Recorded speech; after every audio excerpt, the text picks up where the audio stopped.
المحمل الشريف ورحلته للحرمين الشريفين. كان لمصر شرف صناعة كسوة الكعبة المشرفة وخروج المحمل الشريف حاملا الكسوة إلى الأراضي المقدسة يرافقه حجاج بيت الله الحرام، وكان ذلك في أجواء احتفالية عظيمة يحضرها كبار رجال الدولة. والمحمل نفسه عبارة عن هودج يتكون من إطار مربع من الخشب هرمي القمة مغطى بستار من الديباج الأحمر أو الأخضر مزخرفه بزخارف نباتية وأشرطة كتابية مطرزة بخيوط من الذهب، وينتهي من الأسفل بشراشيب، وله 4 قمم من الفضة المطلية بالذهب في الزوايا ال4. ويوضع داخل المحمل مصحفان صغيران داخل صندوقين من الفضة المذهبة، وصناديق الكسوة الشريفة التي تتضمن ستارتين لباب الكعبة وستارة باب التوبة وكيس مفتاح البيت الحرام وكسوة مقام الخليل إبراهيم عليه السلام.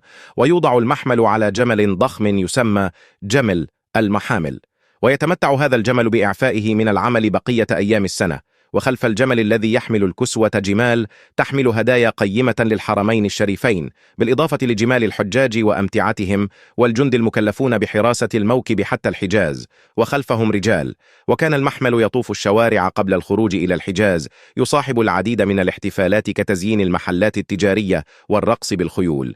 وكان الوالي أو نائب عنه يحضر خروج المحمل بنفسه، ويقام للمحمل حفلتان بالقاهرة كل عام، الأولى في رجب حتى يعلم من كان يرغب في الحج بقرب خروج المحمل، والثانية في منتصف شوال.